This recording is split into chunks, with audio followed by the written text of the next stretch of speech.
y hace un solo pueblo de judíos y gentiles. Pedro identificó a Jesús como el Mesías prometido y como Dios. Ciertamente la deidad de Cristo es una verdad conocida solo a través de la revelación divina.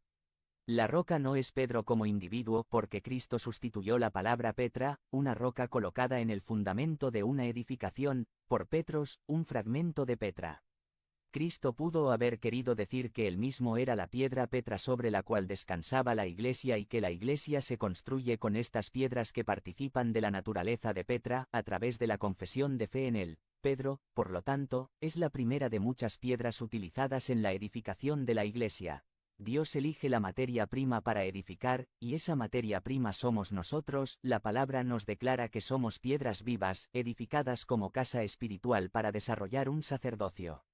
Note a los que Jesús escogió para convertirlos en sus discípulos y luego en apóstoles: Pedro de carácter fuerte, Tomás era incrédulo, Judas amador del dinero. Sin embargo, Dios es quien nos da la forma que necesitamos para el desarrollo de su propósito, a pesar de nuestras debilidades, porque es allí donde se perfecciona su poder. Jesús te dice: hoy te diré lo que eres.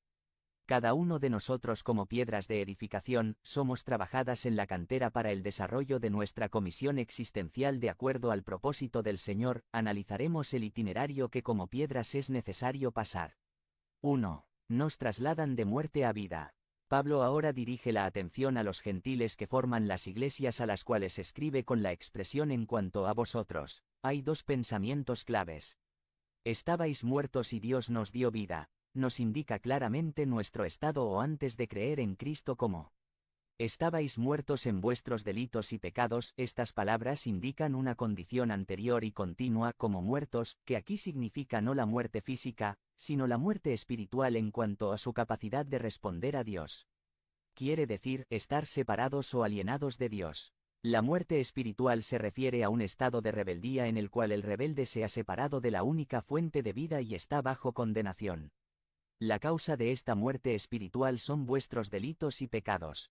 Delitos paraptoma G3900 significa pasos equivocados o faltas cometidas como actos de la voluntad.